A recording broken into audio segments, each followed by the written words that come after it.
right, a spoiler alert is in effect, and also kind of a trigger warning, because what we're talking about today is going to be incredibly interesting. This is the May Queens podcast. I am Mary Graves. And I'm Heather. And we are the May Queens. Heather, how's your week been? It's been pretty well. I can't complain. I've got a little project that I'm working on, and so I'm excited about that. Well, Any hints as to what the project is? It's an interview. Very cool, very cool. So we'll be seeing more from the Heather Loves Horror podcast then? Yeah, I figured I'd finally put something back up. I haven't done anything since I think January with it. I didn't realize it had been that long. Oh, well, it's been a crazy first half of the year for a lot of us, I think. So, but it'll be good to see stuff back up there. Yay. And for those of you who don't know, she interviewed me on her podcast as well. So you can check out that interview at some point. I went to the movies for the first time since quarantine began last week. And I know you saw, I saw Spiral in the theaters on Friday, and I know you saw Spiral too. So that was in theaters, right? Yeah, Friday morning. I did the daytime matinee. Me too. Mine was like, wow. Mine was like 12:55. So it was like kind of morning. It was the early bird special. So I got that. I was very happy to make my way back into the theaters, and I sat at the second highest row, which puts you basically eye level with the screen. It's just perfect, right smack dab in the middle. And they actually, when you buy your ticket, they like blocked off the seats around you because they're still quarantining, but you're not paying for those seats. So I'm like, I had all this space, and there were only like 6 people in this theater anyway. So it was this huge theater with almost nobody in it. And I'm watching this movie and I'm like, this is fantastic. This is like watching it at home. I'm not worried about like any of these strangers doing something crazy because they're so far away from me that I could duck and hide. So it was a great experience and a great movie. And we will be talking about that one later. So stay tuned. All right, but let's talk about what we're talking about today, which is a Films and Flames episode. That was Heather's pick for this week. And oh my God, what a movie. If you are into serial killers, this is the movie for you.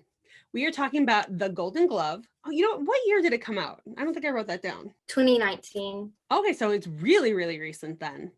And it's available on Shudder for anyone looking for this movie. I don't know if it's available anywhere else, but I watched it on Shudder. And it is a German film. So I think this might be our first subtitled international film we're talking about today too. And it's actually a story based on the true life serial killer story of Fritz Honka, which they don't really call him Fritz in the movie. They call him like a nickname, but I'm not going to try to pronounce a lot of these German names, maybe first names. Like we got a Helga and we got a Gerda. That's it. That's as far as I'm going to go. Because I am part German. I cannot speak German. And you know what? Seeing people do incredibly disturbing, angry things and then having the German language behind it really like solidifies the anger and the scariness of it. It's a beautiful language. It's also a terrifying language when it gets to that level. I will say that. But it is a true life story about this man who's basically, if he were around in our day and age, he would be an incel, one of those guys who's involuntarily celibate and he's only sleeping around with women who he can get instead of the women he actually wants. And then things go south when he gets them back to his place.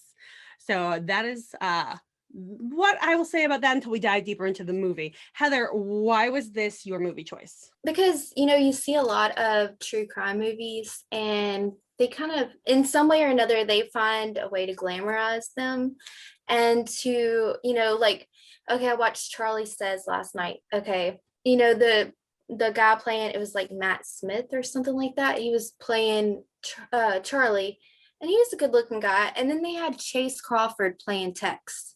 And I'm like, really, that's just wrong. And I watched the movie because of Chase Crawford.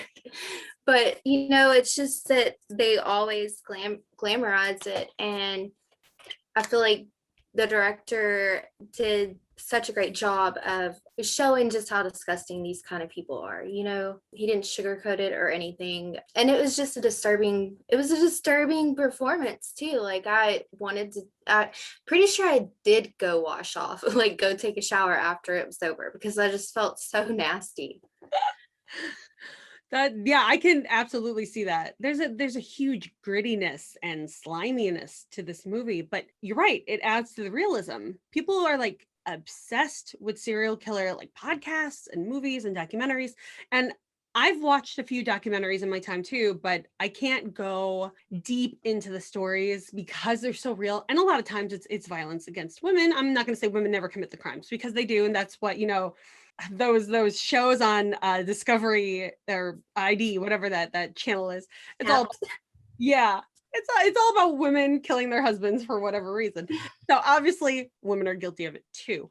But when you get into serial killerness, it's usually a lot of men, and a lot of times it's violence against women. So I don't feel like I need to go watch these things. I live that fear every day as a woman, but I still live my life. So hopefully, knock on wood, it never stops me from doing that. But sometimes you just get a piece like this movie that is so well done. And it's the things that happen, the things that the serial killer does that Fritz Honka did in real life. Horrible, absolutely revolting.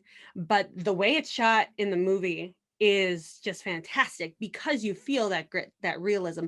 And then it's set against this red light district, St. Pauli in Hamburg, Germany, bar backdrop where you have these characters in the bar that are actually quite enjoyable.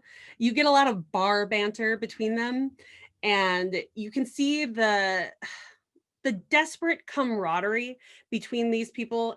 In post World War II, like it's a couple decades after World War II.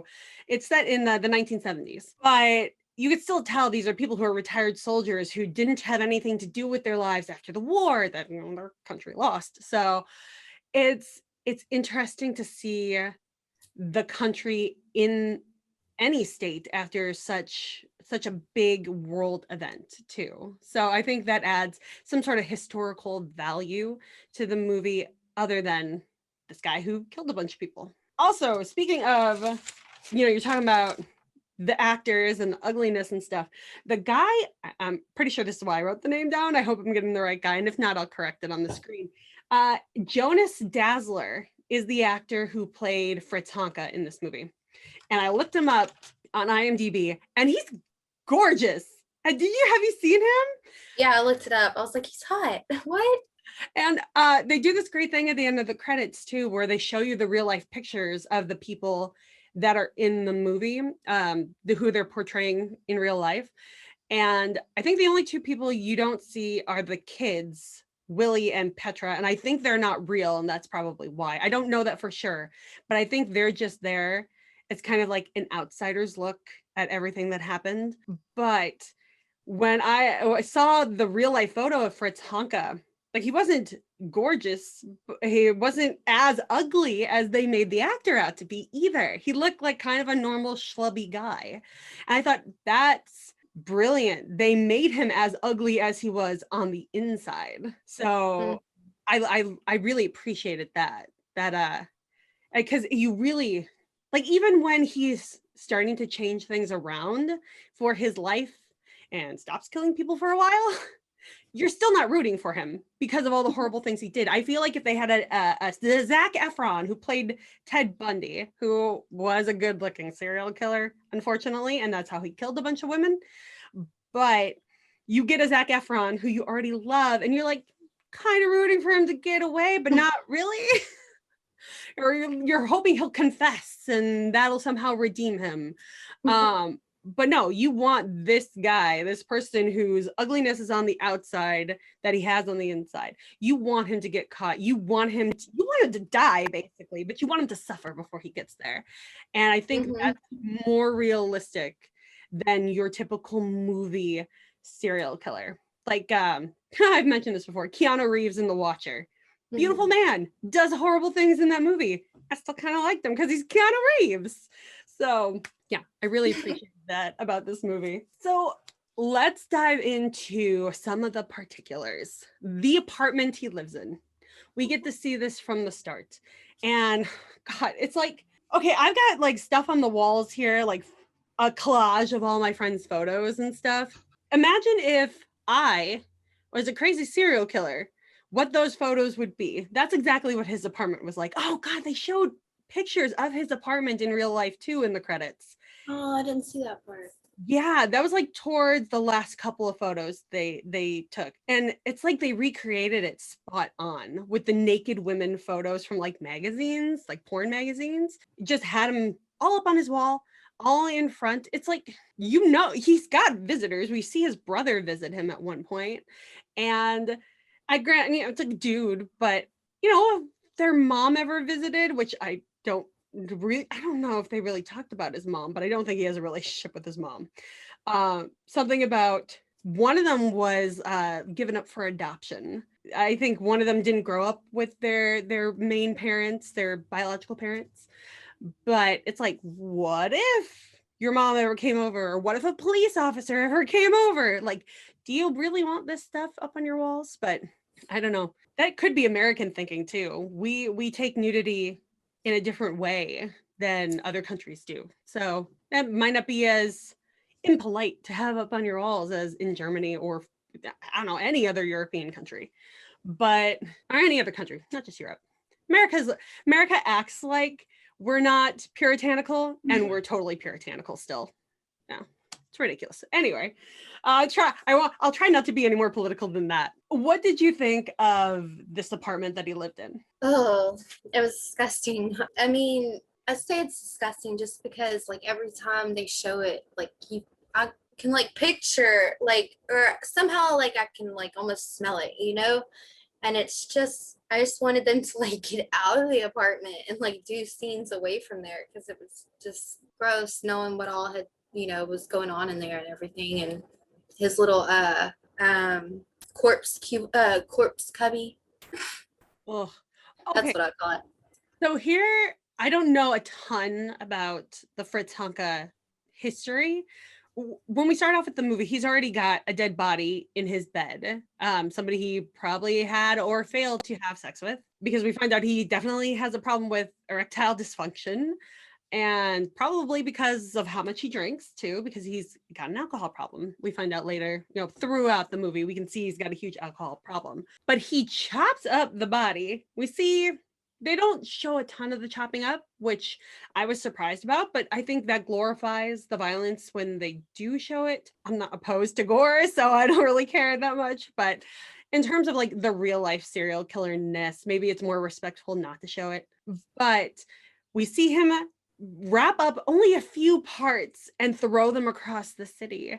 And we know that he's keeping some body parts in that cubby hole because we later on see it's all taped up and people are constantly complaining about the smell from that point on. Was this the first body though that we saw him kill in this movie, or has he been killing from earlier on? Because I don't know if there were more bodies before 1970, or like was this the start of his serial killer spree?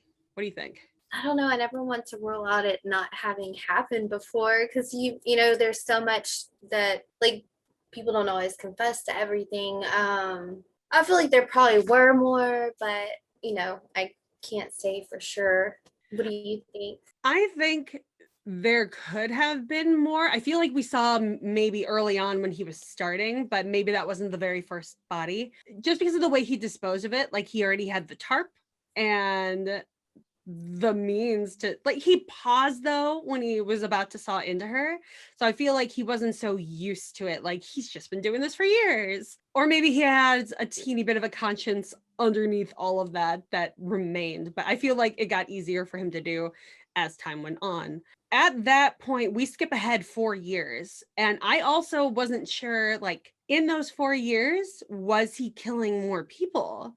I know when he gets caught, the cubbyhole is pretty much filled with dead body parts. But we see a good amount of killing throughout the movie from 1974 on. I think he got caught in 1975. So it's about a year of his life that we really get to see. But we don't have a ton of answered questions from 1970 to 1974 to know, like, was the killing going on throughout those 4 years too? Does he have 5 years worth of body parts stored in that cubbyhole by the time he gets caught? It's so creepy. But I love every time somebody comes to visit and they smell the smell, he blames it on the Greeks living below him. It's like, oh, those damn Greeks, then their food they cook is still smelly. I'm sorry, I've smelled Greek food. I love Greek food.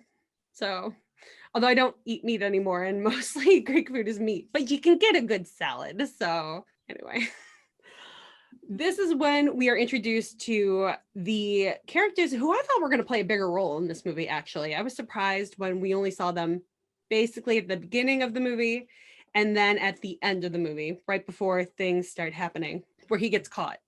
And that is Petra, who is a blonde German high schooler who's failing and has to repeat a grade, and Willie, who is in the grade below her, who's going to be her in his class because she's failing a grade. And they meet up because they ride bikes. I thought that was cute. I think he's one of those guys who probably wanted to date her and she was not going to date him, but we don't really get a lot of character development from them. I think what their characters symbolize is what could be a possible future Fritz. And for her, she could be one of those women, the older women in the bar. I think that's kind of the thing they're setting up. Like, if this is the way you behave, if this is the way you treat school, if this is the way you treat the people around you, you want to hang out in the red light district with older guys, and you don't care about, sleeping with that biker guy that you saw driving by, or they saw some older guys driving by and she's smoking her cigarette and she's like checking them out. Then you could be a prostitute who ends up hating life in their 60s, and the guy could become a guy who will obsess about the woman, never get her, and end up becoming a serial killer because of it. I feel like that's the direction they were leaning in, but we never get a satisfying conclusion to their ending. But I feel like that's almost the potential that maybe Fritz had, that he could have been that young kid and his path got incredibly dark. For what reasons, we don't really know. We know the obsession that they put in his head in this movie, but I don't know. It's weird because every serial killer and every criminal had a childhood of some point. Something I did read about this movie, about the movie and about Fritz Honka's real life, is that he actually was raped as a kid. And they didn't put that in the movie because the director didn't want to suggest that people who were raped as a kid rape and kill as adults. And that's true. However, that does happen a lot, though. There are people who experience trauma as kids and then they grow up to traumatize. The parent traumatizes the child grows up, traumatizes their kids. I've known it to happen firsthand, not to me, but to people I know. And it is a realistic pattern. I kind of wish they had explored his childhood a little bit, because then I think we'd get a better understanding. But maybe the thing is that it's scarier that we don't have the answers, that we don't know exactly what happened and why. So what do you think about the whole red light district once we get the scene of the Golden Glove, when Willie and Petra finally make it over there? I mean, it's not so glamorous. It's not, I don't find myself hanging out there, or I wouldn't find myself hanging out there, I guess. The booze seems cheap. That could be good. Yeah, that's true. I don't really drink though, so I hardly ever drink. So it's just, and like the type of people, like as a woman, I wouldn't want to hang out there anyway, because like it's just not a good idea for women to be hanging out there. You're putting yourself in the situation where dirty men are going to be hanging out. Not all men are dirty, just I'm just saying that, like, there are some men out there who are nasty and dirty, just like women, who would be, who would see someone, and think, oh, easy target. And then it's just not, on my list of things to do. It didn't make my bucket list. And I mean, even some of the women who are hanging out in groups, like they weren't even safe in this movie, we find out. But yeah, it's like, I mean, some of the women seem to have really good connections with some of the regular bar flies that are there. I think that saves them, because we see like two women on the regular every time they cut back to the Golden Glove, but we don't really get to see their characters developed either. However, we know that Fritz sends drinks to women that he's going to try to get back home to sleep with, not necessarily because he wants to kill them, but because he just wants to have sex. And these women turn him down because he's too ugly, which, by the way, if you're going to say something like that to somebody, make it quiet, okay? Don't say it so the guy can hear you. You never know who's a serial killer nowadays. So if you're going to insult somebody, silence is golden. But and I think that, that fueled his anger too, because people were so rude to, I mean, people are rude to me all the time and I'm not killing people. So, he had other screws loose, but that kind of thing can fuel the ugliness and the rage and the hate and the evil that's already inside a person. So, lead with kindness. And then if they do something to you, a taser is always nice to have on hand just in case. I do have a taser too. My dad got me one just in case. I keep forgetting to bring it with me to places, but I have it by my bedside, which I think is a good place to keep it anyway. So just in case. But so we see these two women, and then we get shots of like, there's a depressing song that comes on the radio at the bar, and we see how empty and sad everybody just seems, and they're like, the women are crying listening to the song, and they're like, this song makes me sad. They're all older, and the funny thing is that they talk about the other bars in Germany, and they're like, these are the prettiest women in town here. And I'm not saying you can't be old and beautiful, just they really like emphasize the oldness and the I guess the poorness is it too, because of the clothing that they wear. And this is post-war Germany, so it's probably really accurate to how people felt and dressed and behaved too, which just, it makes it really sad. And I've been to Germany since. It's a beautiful place, so do not take the Golden Glove as all of Germany, for the love of God. Don't, because Germany is actually a beautiful country. But yeah, they really emphasize the sadness of this particular bar, and the bar banter. It's like, doesn't really get any better in this town. So you feel sorry for everybody stuck there too, which just makes what happens to the people that encounter Fritz even worse, because they're already having a really hard life and they're just trying to do their best and they're trying to survive. Which brings us to one of my favorite characters, Gerda Voss, who, this poor woman, they acted like she was the ugliest woman at the bar. She was homeless. I believe she was homeless. Somebody bought her a coffee because the bartender was going to throw her out. And she's like, this woman's like, I will buy her coffee so that she can stay, because obviously she had nowhere to go.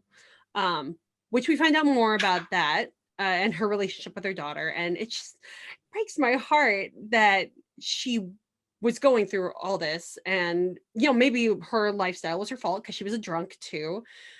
And, if you get to that place, sometimes you forget everything else about life. I've, again, experienced people with alcoholism problems. So it's true. But she's this determined character too, you find out, and you really get to, I guess, root for her, but not for the entire movie, because she's not in the entire movie too, which I thought was weird. What are your thoughts on seeing Gerda Voss for the first time, and what were your thoughts when Fritz approached her? My first thoughts on seeing her, I just kind of felt sad. Like, clearly she didn't have anywhere to go. I thought it was really nice that the lady offered to buy her coffee and everything. And whenever Fritz offered her to buy the drink, I was hoping she'd decline, but no, she just went over there and thanked him and so on. I just feel bad knowing, like, she was in a bad place already, and then, it just went downhill from there. But I'm glad that the one lady, was it a nun or something, who had, like taken her away? I was glad whenever that part happened. Yeah, the nun. Oh, the nun is like probably my second favorite character of the entire thing, because wow, did that woman have some chutzpah talking to people in that bar. But yeah, Gerda goes home with Fritz at this point after she was so nice about accepting the drink. And I think she knew what she was in for, like by accepting the drink, which, by the way, if you accept a drink from a guy, make sure he's not touching it before you. And also maybe don't accept drinks from strange men. Like get your own drink, or go to the bar and have the guy have you order a drink so that you know exactly what's in the drink and you could see the bartender pouring it. Just, safety advice from a modern day woman. But she goes back to his apartment and they have sex, where he can't finish, and he finishes her with a spoon. Oh, it's just so disturbing. But it's just like you'll find this a lot in this movie. Well, a few times in this movie. One time that ends kind of funny and then ends really horrible after that. But the part before the horrible part was my favorite part in this entire movie, and we will get there, because I thought that was a badass move, and I was really upset for her after the after. But for Gerda, he does that, and then he leaves her in bed like she's just some hooker that he didn't pay for her. He bought a drink for her, but that's not prostitution. That's not the same thing. You don't owe people anything if they buy you a drink at the bar. It goes for women and men, and anybody else who doesn't identify as a woman or a man. Goes for all of you. Somebody buys you a drink at the bar, you don't owe them jack. All right. I get political right there. I can't help it. It's in my life. But then in the morning he goes off to his job, which we find out he does some sort of construction cleanup. He's like on a construction site and he's sweeping a broom around or something. So I guess that's his daily job at that point. And she's still at his apartment and he tells her to leave before he gets back.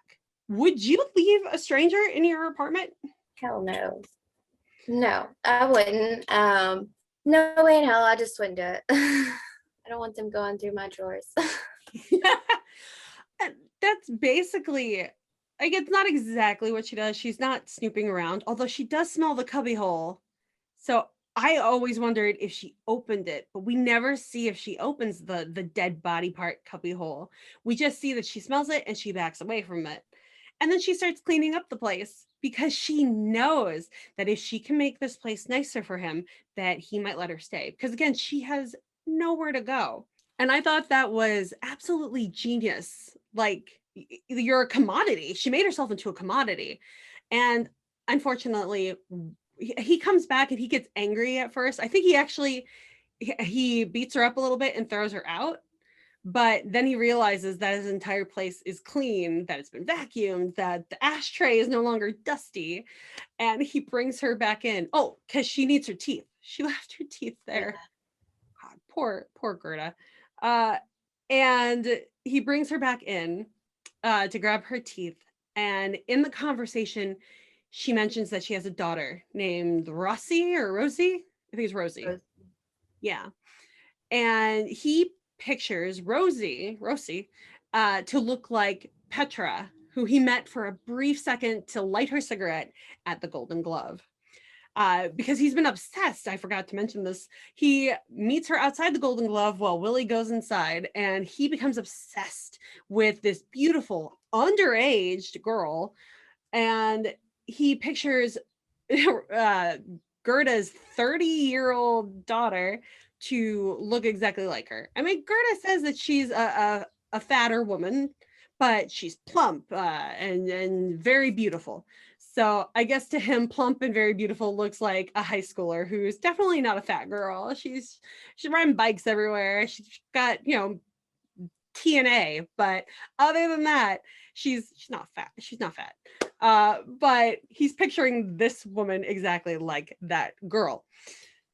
So it's a little crazy, little delusional, but he feels like if he can take advantage of Gerda in his life, that he can eventually meet Rosi and meet the love of his life, I guess. I'm guessing this is like, obviously sex is important to him, especially.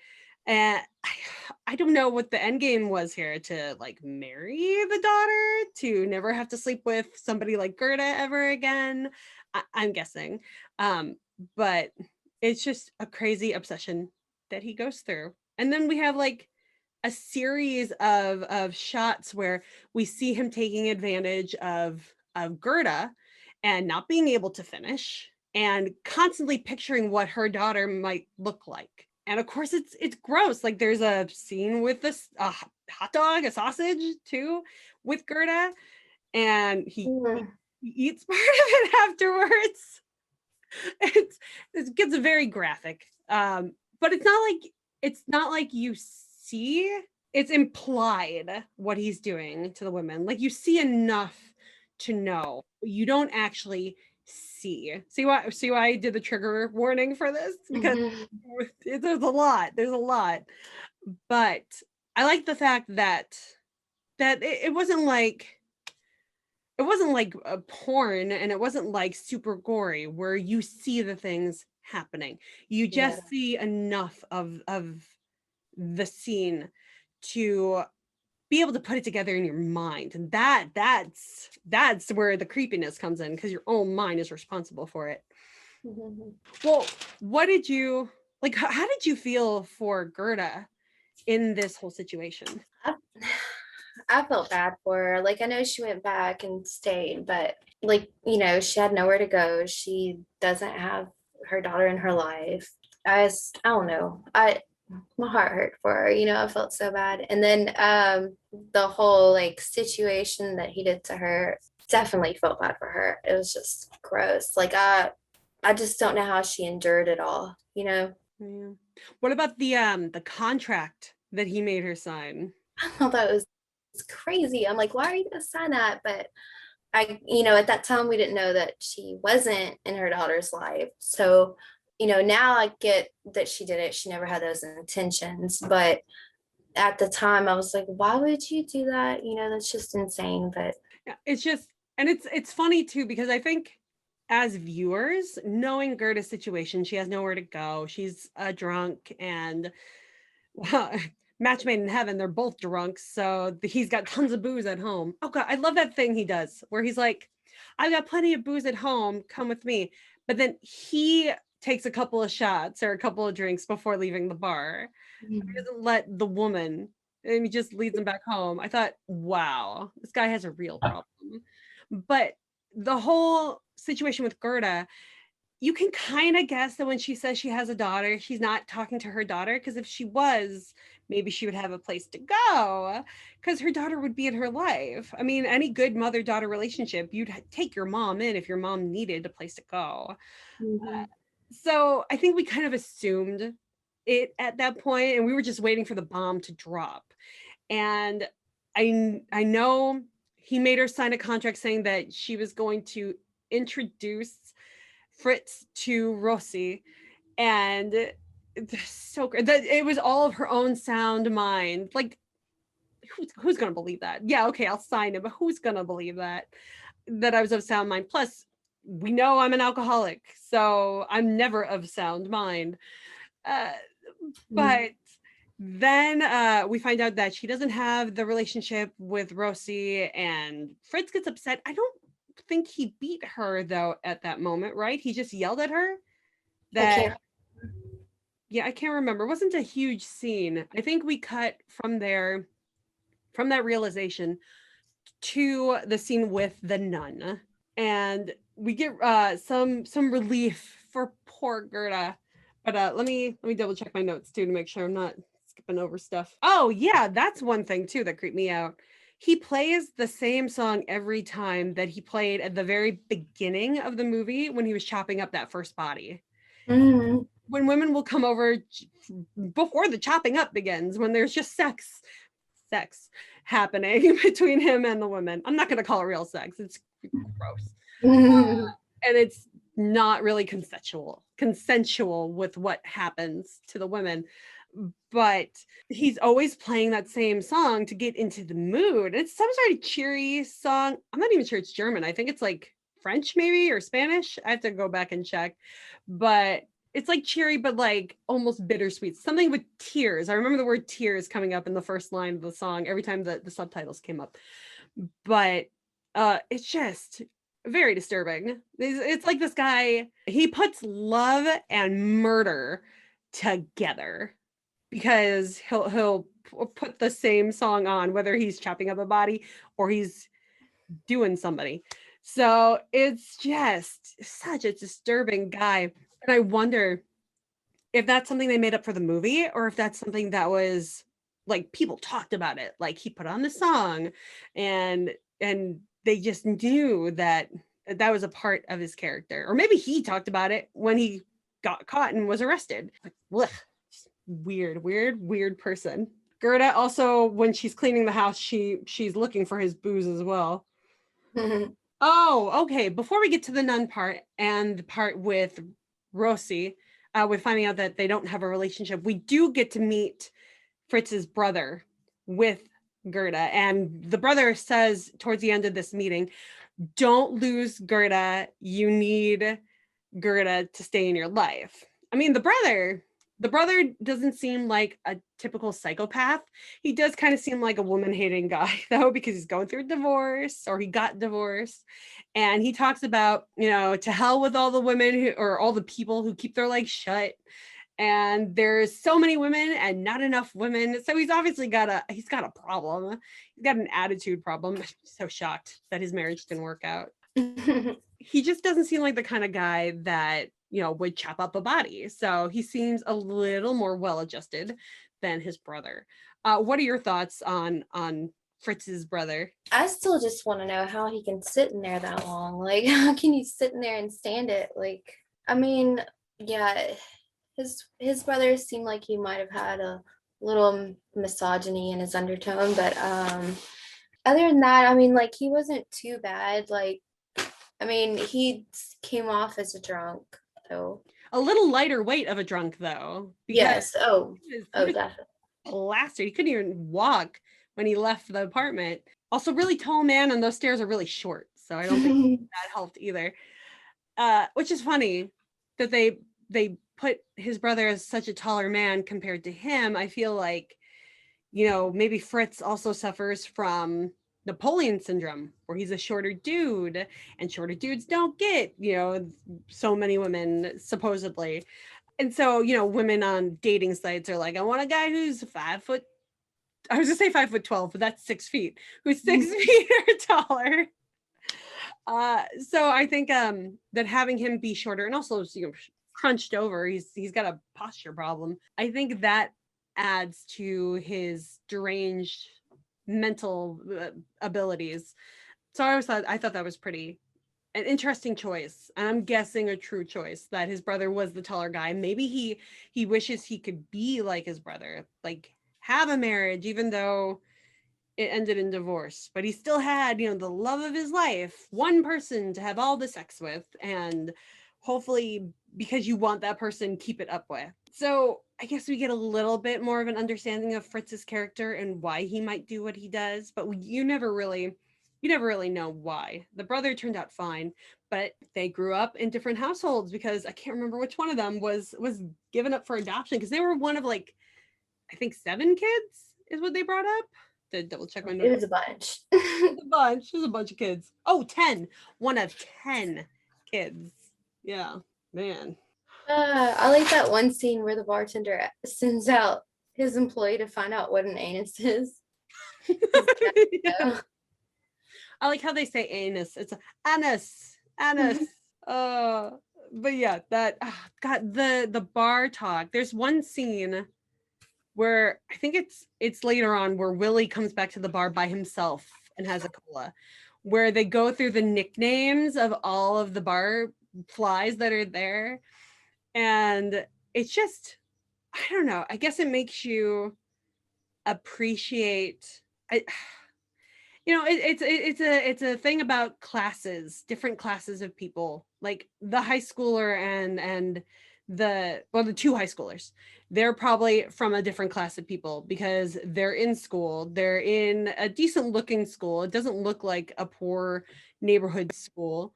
And then they're biking to the poor red light district where all the basically hopeless looking people and hopeless acting people are hanging out. But they give them some humanity, which, poor people are humans. I'm poor. I'm just lucky enough to live with my dad, so I don't have to act it. He's not rich either, but we're fine middle class.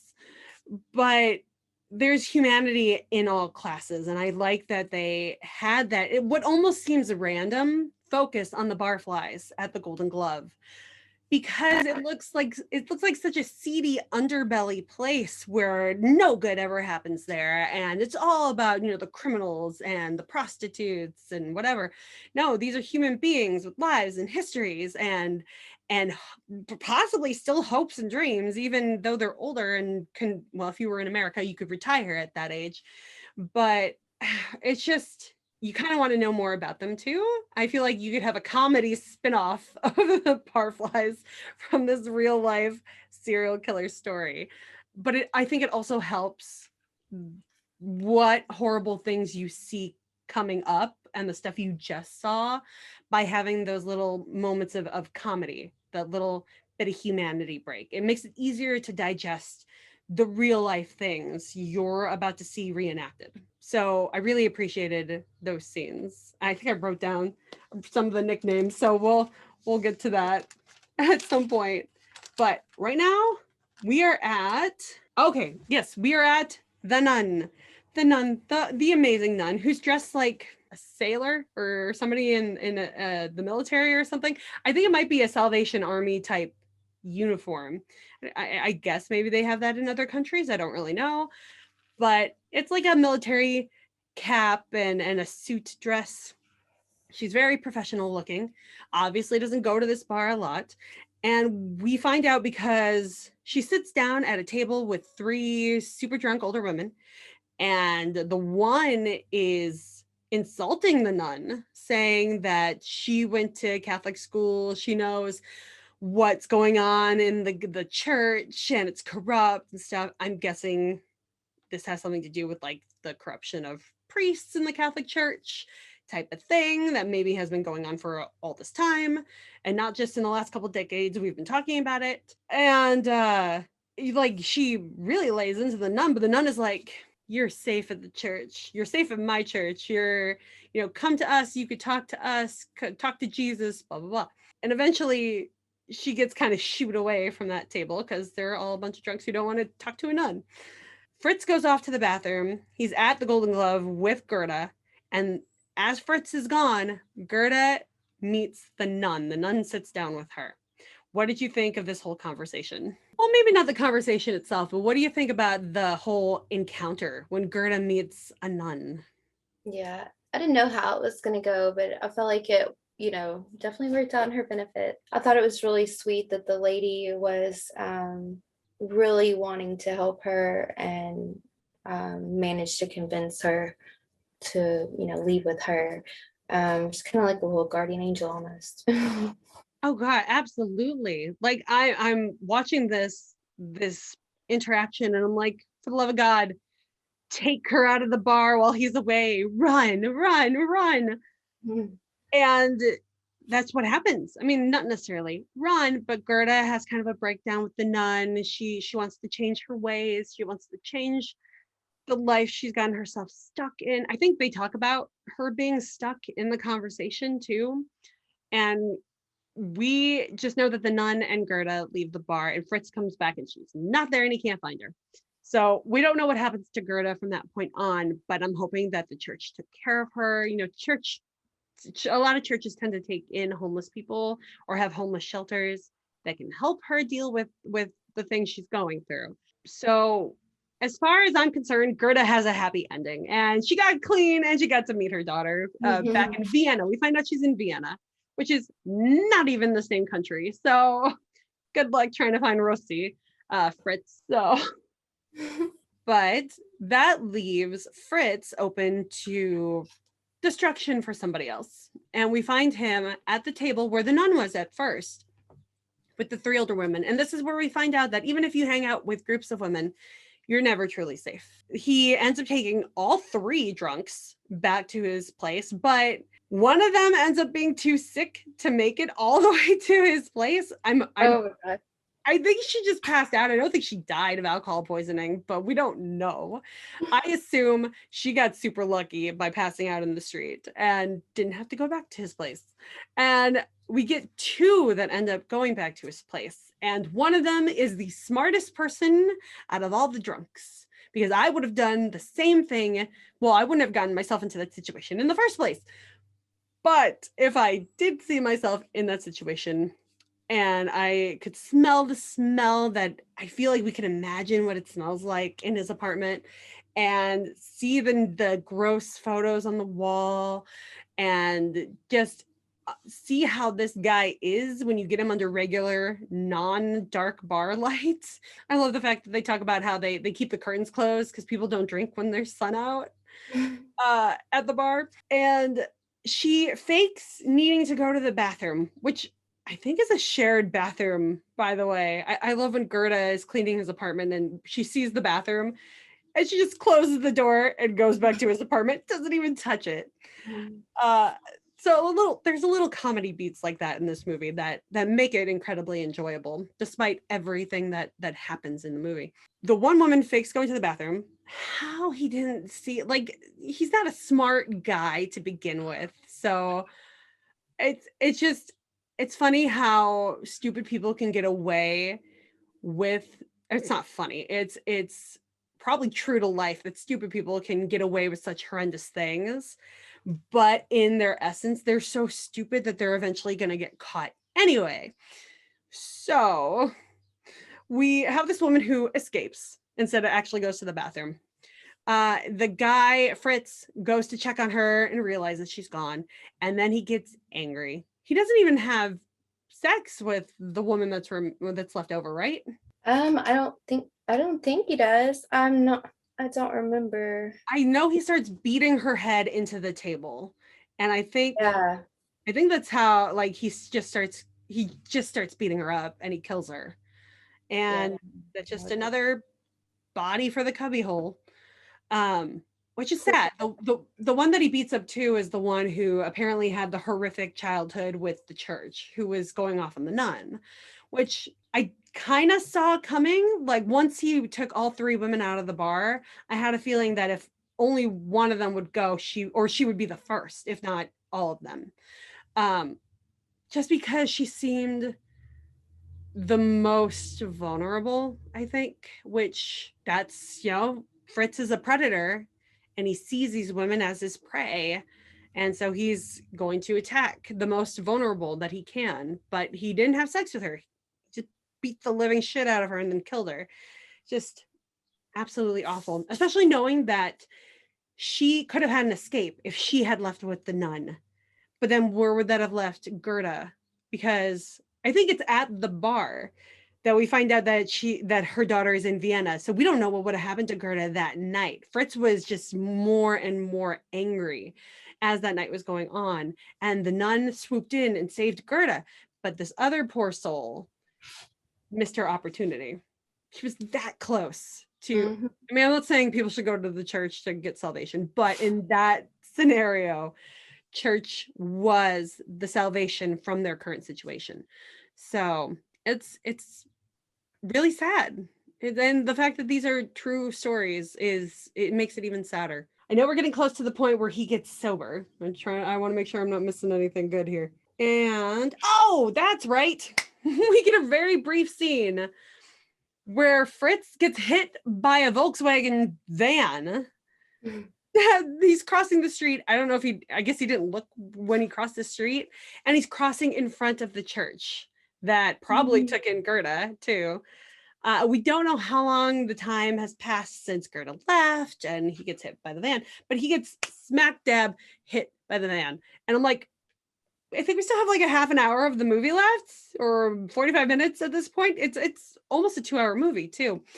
And I'm like, there's no way he just died getting hit by this van. But the next time we see him is when Willie went to the Golden Glove by himself, and Fritz is at the bar wearing a neck brace. And I think he's with his brother too at that point. He's either with his brother or he's talking to one of the bartenders. And he's talking, no, it's his brother, because he's telling his brother that he's going to sober up. This is going to be his last drink, and he's going to get clean and get a new job. Actually, he may have already gotten the new job, and I think that might be why he was also going to sober up and get clean and after the accident, because he had a new, probably higher paying job to go to. But we see Willie, and he's having a drink, but he's just drinking cola. They're not feeding him booze. And I think this is where we get the see, people don't drink when the sun is shining. This is where we get some of the nicknames. Oh, there's SS Norbert. There's Tampon Gunther. I don't want to know why he's named Tampon Gunther. There's Schnapps Ushi. I think that's the name. Ernie the Nose, which just sounds like a cool mobster name. This is just the bartender talking about all these people. SS Norbert, that means he was a Nazi, right? SS Norbert. I feel like he dresses like he was in the Nazi party too, was soldier. And he's actually quite a character himself. You don't want to like this guy, but he does a couple of things throughout the movie that's just hilarious. Like the scene towards the end in the bathroom with poor Willie. I was like, what the fuck, dude? You don't talk to a strange man while he's peeing in a public bar bathroom. But Willie, the nice little guy that he is, starts talking to the dude, and then he just goes up behind him, and SS Norbert starts peeing on Willie. It's just so stupid. It's such a stupid scene, but it's so funny. So again, the little bit of lightheartedness that comes out through this movie, I appreciated it, and it helped. It definitely helped watching the rest of this movie. Okay, then we flash forward and we see what Fritz's job is. He's a security guard who gets a gun, and I'm not even sure what this place is. It looked like a center of some sort, not necessarily a school, but not a mall either. I'm not even sure what this place was, but he's a security guard. What are the thoughts going through your head when you see him get his gun? Just, the obvious, like, why are you giving him a gun? Is that even legal to have a gun while on security? And like, I'm kind of curious as to how he passed the background check and all that stuff, because, he went from the one job to the other, and it's not like he had a fancy resume, I don't think. Yeah, it's like, who did he know to even get that job, to even be considered for that job? And I don't even know, like in America in the 70s, what were background checks? Like, how could you get a gun in America back in the 70s? What were the rules? Did we have background check type stuff like we do now? And even so, I'm not going to come out either way, but people will argue for more regulation. People will argue for less regulation. So it's like, what was it back in the 70s? I feel like there would be less regulation in any country, but I don't know, in Germany at that time, is it even worse than it possibly was in America? I don't know, but it's so scary to think you get hired for a job and they just hand you a gun. It's like that joke Family Guy made where the Griffins went to Texas, and the guy Peter bought something at a grocery store, and they're like, and here's your complimentary gun. It felt like that when I saw him get a gun, but terrifying. Oddly enough, though, we never see him use the gun in terms of being a serial killer, but we don't know if he did and they just didn't put it in the movie. But we don't ever, I mean, he has to give it back at the end of the night. So maybe there was some sort of like, he had somebody that was there taking the gun from him before he left for work. But we don't know that because he was left to his own devices during the job. The only time he wasn't alone was when Helga was there. I'm not going to try to pronounce her last name. Mhm. But Helga is the custodian there, and she's younger and like probably 30s, early 40s younger. And she's blonde and she's pretty, and a new obsession begins. What were your thoughts about Helga when you saw her becoming part of his life? Just, like you have no idea what you're getting into, like, and then, like for her birthday, she's like so insistent on Fritz joining her and her husband. And then she, I think it's like a little bonkers that she even like opened up to him and told him like, like my husband drinks away my money. And she said that they couldn't pay off their home with her small salary, and then her husband drinks away money. I just couldn't believe that she had introduced him to Fritz and then talked to Fritz about him. It just seems, I don't know. Like, I just wonder what she saw in him to open up to him. Because, I think there was a desperation because she was in essentially a bad marriage. The guy, I mean, the guy was down, the husband was down on his luck too, I'm sure. I think he got fired from his job. So it's not like he left his job and he wanted to be a deadbeat. But as somebody who has been let go from jobs in the past, I understand that depression that comes when that happens. And if you're married to somebody in that situation, you're the sole earner. You're the weight of your entire world and that person's is on your shoulders. If that other person cannot start pulling their own weight and contribute to the marriage in a financial way. And financial reasons are why people break up all the time anyway. But I don't know what Germany's laws on divorce are, but maybe it's harder to get a divorce when you're the woman wanting to get a divorce. I know it was in the past and kind of still is sometimes. It's just I don't know. I feel like she was desperate to talk to somebody about what was going on in her marriage. That I don't know, it kind of seemed like he was around a lot too, even though she had her own job. He was there smoking in the break room, like she couldn't get away from him. And I don't know, maybe that was her only thought about saving grace was to talk to Fritz. Horrible decision for talking to somebody you know nothing about. And just we see that she finally realizes her mistake later on. But this entire time up to now, Fritz is still sober. And he doesn't join them for the birthday party, which I thought he totally was going to. They was just gonna drink it up with the both of them and then I don't know, maybe have a threesome and kill the husband or something. But no, that's not where it goes.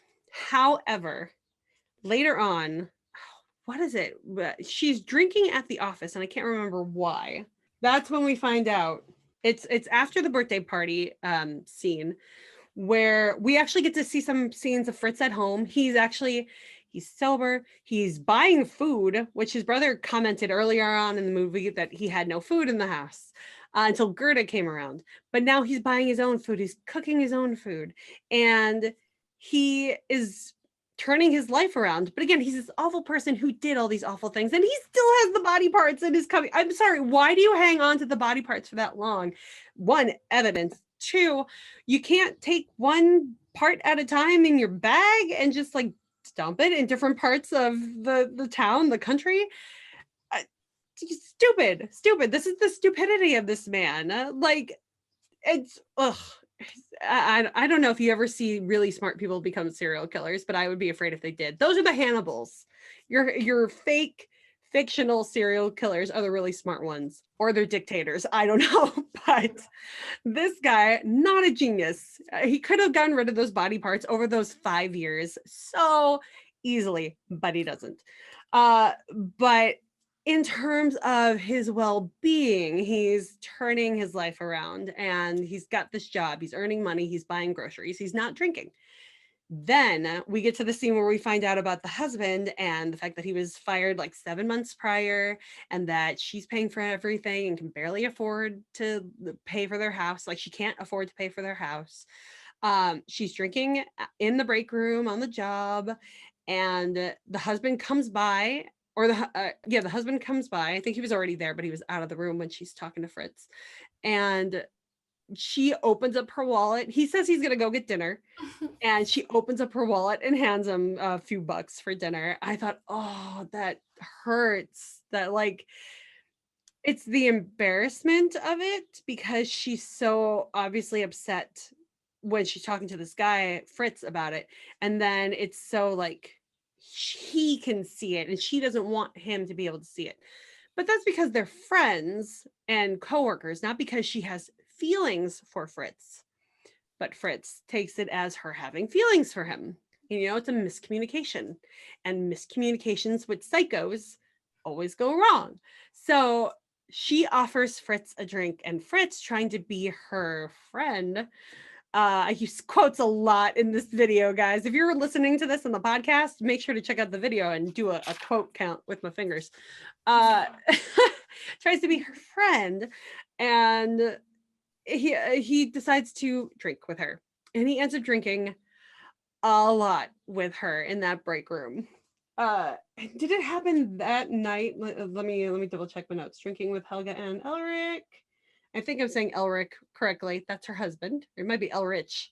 Leaves to get the takeout. Okay, yes. Then it is that same night that Fritz tries to rape Helga in the break room, like right after the husband leaves. Like, it couldn't have been more than 10-15 minutes that the husband was gone and Fritz was drinking with Helga. Just he I don't even think he locked the door. I think the door was just closed, and he's chasing her around the break room. You think, oh my God, she's going to be the next murder victim, because she's resisting and she's trying to get away from him, but she escapes and she runs to get the husband and brings him back. And then Fritz locks himself in the break room and passes out. I think he's drinking more too, because the booze is there, and he just passes out on the floor, and he doesn't wake till the morning. Everybody's gone. But oh man, I felt horrible for Helga in this situation. What about you? Oh yeah. I was glad she escaped. I wanted to see her like knock the crap out of him with a beer bottle or some with an alcohol or liquor bottle, whatever. Something, just wanted to see her get like a swing in anything. But I guess escaping's good enough. We didn't need that violence. Well, we also don't get to see Fritz lose his job. Like, I'm pretty sure he still kept his job to the end of this movie, because we see him in the uniform um for like a couple more scenes after this. But I mean, I don't know if she didn't have a boss to report this to, an HR guy, or maybe she did and nobody believed her. We get no resolution to the whole attempted rape scene. It's just that it happened, and then life went on, and we never see him interact with Helga ever again. So I don't know, but oh, just I was so glad that she escaped though from it. I was so terrified for her, and she seemed like such a nice person. I don't think they had kids, but it's still like we really invested in her character at this point. She was so nice. She was so trusting and open, and you felt bad for her situation already, like with the older women in the bar, because she was in a bad situation with her marriage and they were in a bad situation with their lives in general. So she could have totally went down the same path as some of the other murder victims, but because of her deadbeat husband, she was able to have a strong protector that she could run to and bring him back. I feel like there's a really bad message in there about why you should get married and have a strong protector instead of defending yourself. But in her one case, it was a saving grace. And as far as we know, Fritz never messed with Helga ever again. So there's that.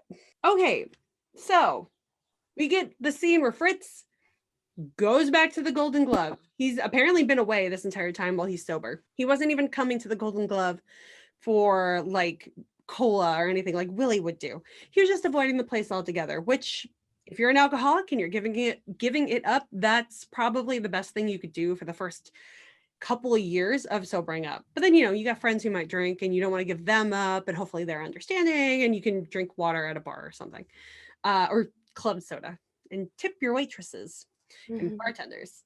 We see him resort immediately back to his old habits, and he picks up a former prostitute who talks about her life being a former prostitute at the bar.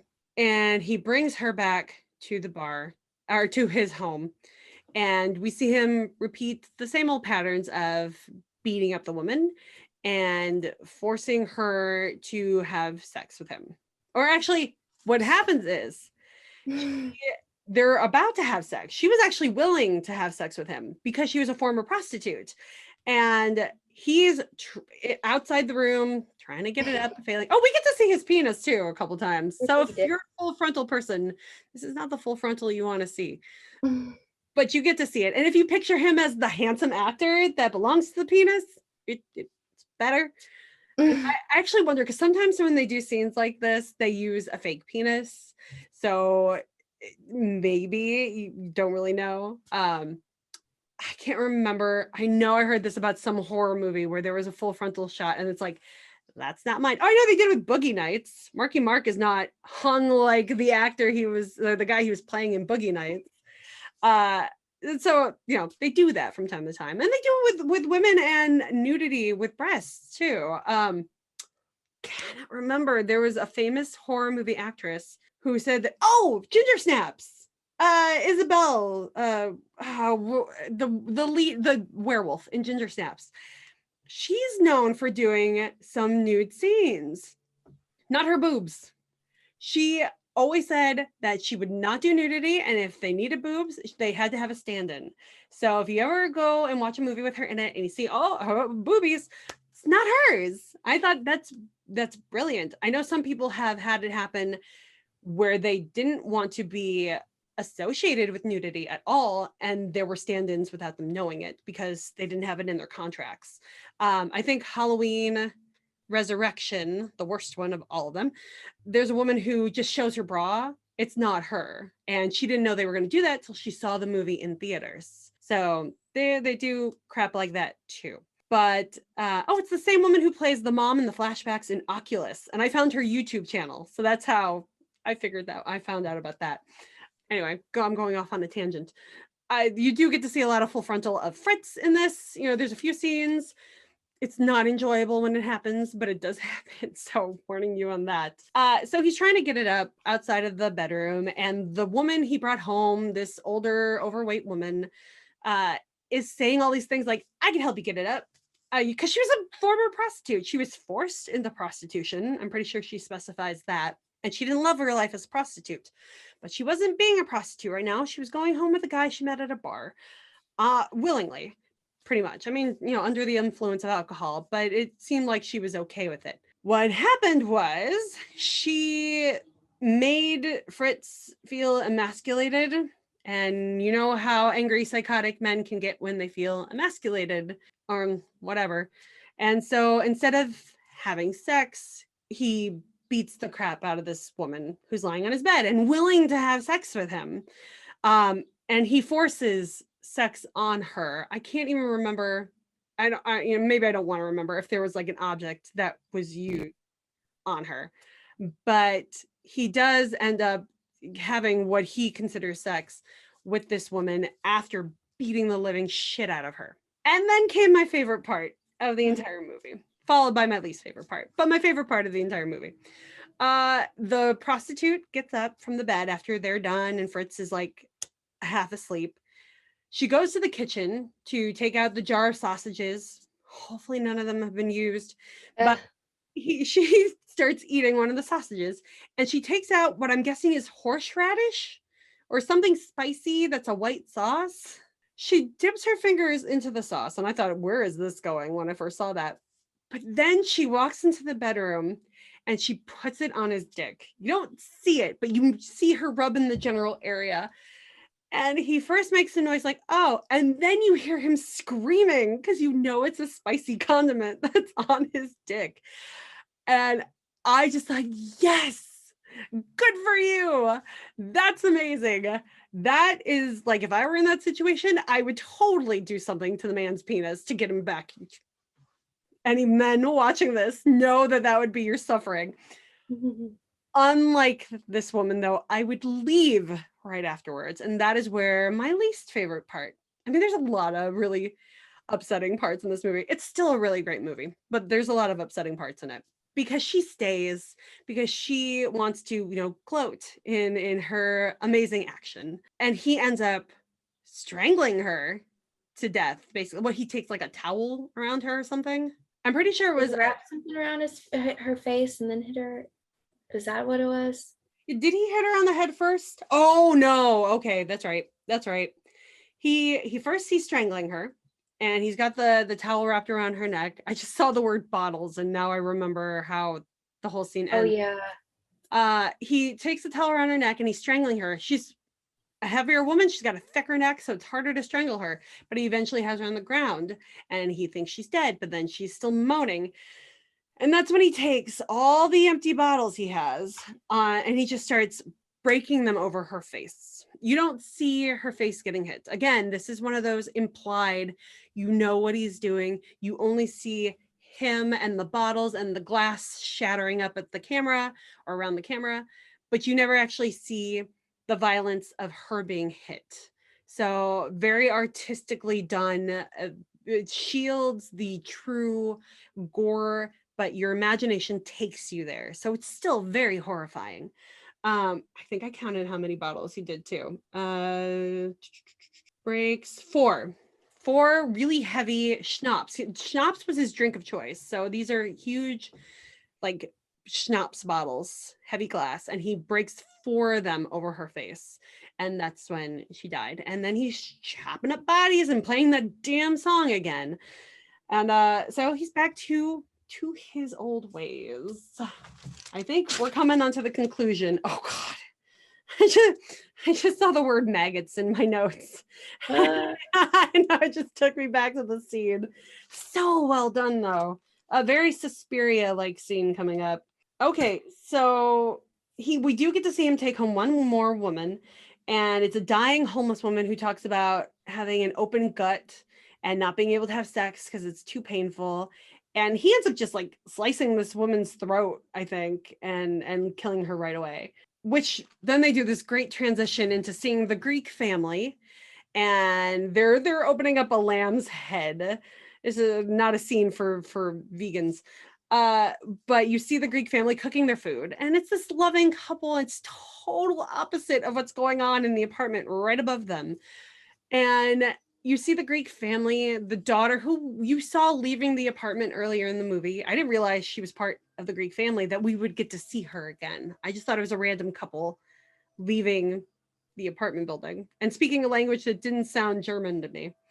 I didn't realize it was Greek, but the family's gathered, they're about to eat, and then stuff starts falling from the ceiling. And it turns out there's a hole in the dead body cubby. And apparently there's been a buildup of maggots. And there were maggots falling onto this Greek family.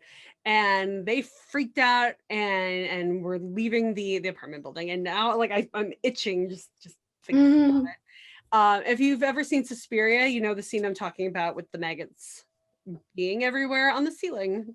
Very, very gross and very much like that, but with less beautiful colors, because Argento, you like to use the colors. This is a very gritty color palette in this movie. We cut to, well, actually, no, I didn't think they were maggots at first when they came out of the ceiling. I thought it was drops like of a liquid water. I had to rewind it and rewatch it. What were your thoughts when this whole scene went down? I thought it was like some liquid dropping from like a bodily, like just from it decaying and everything, that like something was leaking down. I couldn't tell. Like body goo, I guess could be the only way to see it. Yeah, I had to rewind the scene a couple of times because I wasn't sure what it was, and then I realized more of it was dropping, and it was a solid matter, not liquid. So that brings us back to Willie, and Petra comes back into the fold, because we've only seen her at the beginning of this movie at this point, and we've seen Willie one other time. They go back to the Golden Glove, and Petra is like, "Why are we going here?" And Willie's like, it's not just crazy people that go to this bar. So I'm guessing Willie has been back a few times, and is probably making friends. We get the men's bathroom scene where Willie gets peed on by SS Norbert. Yes, we are at the end of the movie where Willie is taking care of his peed on clothes. He's in the bathroom stall. He's basically stuck there because he doesn't know what to do. So that's the last we see of Willie. Petra is in the bar, and Fritz sees Petra. And he starts having that obsession again that he had at the beginning of the movie where he first met her. He's like, oh my God, it's the love of my life. And there's another quote, fingers for you. And he's just, all these psychotic feelings start coming back up, and she leaves the bar. Willie tells her to leave the bar from the bar stall, from the bathroom stall. And so Petra gets on her bike. Her bike pump is missing, which I don't know what that signifies. Did Fritz steal it, or did it get stolen by somebody else, or did she just forget to bring it with her? We don't really know about any of that. We do know that she can't ride her bike, so she's just walking it home. And Fritz is following her from the bar. Where did you think this was leading when you first watched it? The first time I watched it, I was like, oh, he's gonna get her. And obviously I thought she was his next victim. That's what I thought. And I was just like, oh my gosh. I honestly thought she was going to be the reason why he was going to get caught. I thought she was going to like beat him with the bike or something, or he was going to chase her and get hit by a car again because he was paying attention to her and not where he was going. I did not see the ending coming the way it did. And apparently this is what happened in real life, except that he wasn't coming from the bar. He was coming from work in real life, according to what I've seen. So there, a few details, but I think that's how they fit in Petra and Willie. His obsession is what got him caught. He was following his obsession. And along the way to following her, they stop in front of his apartment because there's all these firefighters and policemen there. And everybody in the apartment building is out on the street, and there are all these onlookers. And apparently the Greeks had left their oven on, and a fire started and was catching everything on fire, except only part of his apartment got caught on fire. And so he mentions to the policeman, hey, I live in this building, I live in the attic, is it okay to go in there, or is my place destroyed or something? And they're like, we don't know, we're sending or we don't know. And then the policemen tell the firefighters, go check the attic, make sure there's no like pockets of fire that we need to put out. And that's when Fritz starts walking away kind of fast, and the firefighters start running out and puking. Why? Cubbyhole has been found. The cubbyhole of bodies that in 5 years he could have disposed of the parts he had already chopped up, or chopped up more and then disposed of, got discovered. And that is how Fritz gets caught. What were your thoughts amongst this fantastic ending scene? I mean, I thought I liked how it played out too. Like you said, he was following his obsession, and that's, kind of like how he met his demise, because he wasn't focused. I thought it was a good ending. Yeah, I mean, I thought it was a good ending. And then they got him at they like go up to him and ask him if that's his place, and they get him. I just don't know how he was going to do in prison without his corpse cubby, but yeah, it was a good ending though. It was a better ending than I thought it would be. Same. Like, I wasn't sure. I mean, obviously, if they know about the serial killer, he had to have been caught at some point, but I didn't think we were going to get the details of how he got caught. It's true that his apartment caught on fire, and that's how, the firefighters and the police were able to discover his cubbyhole of body. Seriously, you could 5 years, you could have disposed of those parts. It's no excuse. You're your own worst enemy.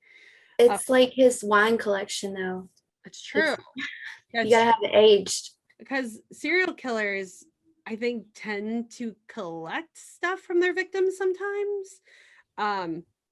Or not all of them. I don't think, I was watching that documentary about the Night Stalker, Ramirez, I think was his name. And I don't think he collected anything, but he was on a mission from Satan to kill people. So there was an element of craziness there. He was collecting victims, but not the stuff or their bodies.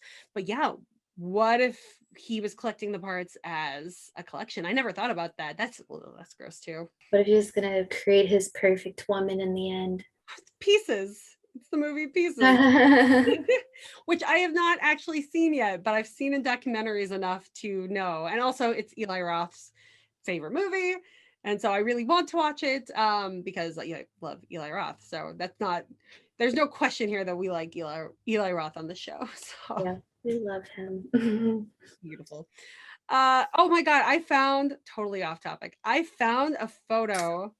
I'm not going to say why I found this photo, but I found a photo of him that's in a book. I found it online, but I found this photo that was taken for this like coffee table book of celebrities, I think specifically horror celebrities. I can't remember who the author was. And I'm not even sure the book's available anymore because I tried to find it on Amazon. But in this book, Eli Roth has one photo shoot, and I'm sure there's like a story that goes along with the picture, but it's supposedly of Eli Roth's penis, but it's not his penis. It's a prosthetic penis that somebody that some special effects guy was making. He made it just as a joke. It's ginormous. It's huge. It's a very big fake penis and balls. And the makeup guy made it for him because he knew he was doing this photo shoot. He's like, wear this and act like it's yours for the photo shoot. And that's the photo. It's him, and it looks like a full frontal of Eli Roth. It's not his penis. It's ridiculous. It's cartoony. It's so big. But if you want to look at that, just, I don't know, Google Eli Roth penis, you'll probably find it. Hold on. It's hilarious. It's absolutely hilarious. And he's posing with such a like seductive look, like it's really his. I think he was doing the movie, what was it? I don't think it was Green Inferno, because that was actually shot in the Amazon. But it was somewhere around that time. It's only a few years old, I think. Maybe it's Inglourious Bastards. It wasn't one of his movies. It was a movie he was on. I have to research that again. But yeah, I don't think the book's even available anymore to know what else is in this book and why, or the writing that went along with the photo. But the photo is hilarious. Just, random Eli Roth factoid of the day. Go find that photo. I'm not seeing it. Let's see. Anyway. I may or may not have saved it to my phone. I will send it to you.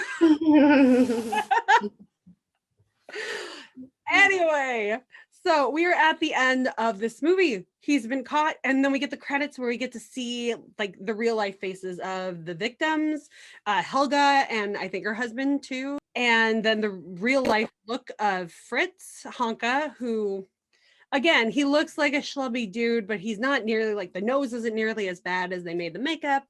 And they just really worked on making this beautiful actor playing him look as absolutely ugly as possible. Like, I think the guy's hair in real life was even better than the comb over they gave the character, which is it's like brilliant. It's just amazing. It's really hard to root for this guy to be a better person. There's just no redeemable qualities. He's not like, good looking guy should be a better person, so hopefully he confesses and he does his time. Or no, you just want this guy to get caught and to die. You just want him to be gone. I'm not even sure how long he served or if he died in prison. Oh, he was okay. So he was sentenced to life in prison, yet he was released in 1993, and then he spent his last few years in a nursing home under the name of Peter Jensen, I believe, Peter Jersen or Jensen. And then he died in a hospital in Langenhorn, Hamburg. I don't know if I pronounced that correctly, on October 19th, 1998. So I was wanting to like try and figure out how he got out early, like how do you sentence someone to prison for life? And then he gets to go out and then like is living in a nursing home. Like I mean I know a lot of people say that nursing homes can be like prisons if they're really bad, so hopefully that's the kind he got put in. But oh my God, that's awful. I'm sorry, this is just the whole violence against women thing, and this is what we're talking about when we're like, we need more rights and blah blah blah, and people dust us off and are like, whatever. This is the kind of shit. This was a monster. This guy was a monster. He should have died in prison. I know people have issues with the death penalty. I know there's a really bad history with the death penalty, but this is the kind of guy I would like to have seen hanged. There was more than enough proof to prove that this guy actually did these things. This is the kind of guy you don't waste money on keeping alive in a prison. This Exactly. awful. I mean, you're from Texas. They have the death penalty there all the time. So, but and so does Ohio now, apparently. But yeah, I think so. Pretty sure we just sentenced somebody to death recently, but whatever. But yeah, this is the kind of scum that was made for. I cannot believe he got to live like a full life. Basically, he was probably in his 30s, 40s, maybe approaching 40 in the 70s. I mean, he looked old, but I don't think he was that old. He was born July 31st, 1935. So yeah, he wasn't very old. No. That's ridiculous. That's upsetting. That's more upsetting than the movie. But yeah. All right. Well, at least we know. It's good to know, because then the history, you correct those things moving forward. Right. At least you hope that they correct those things moving forward.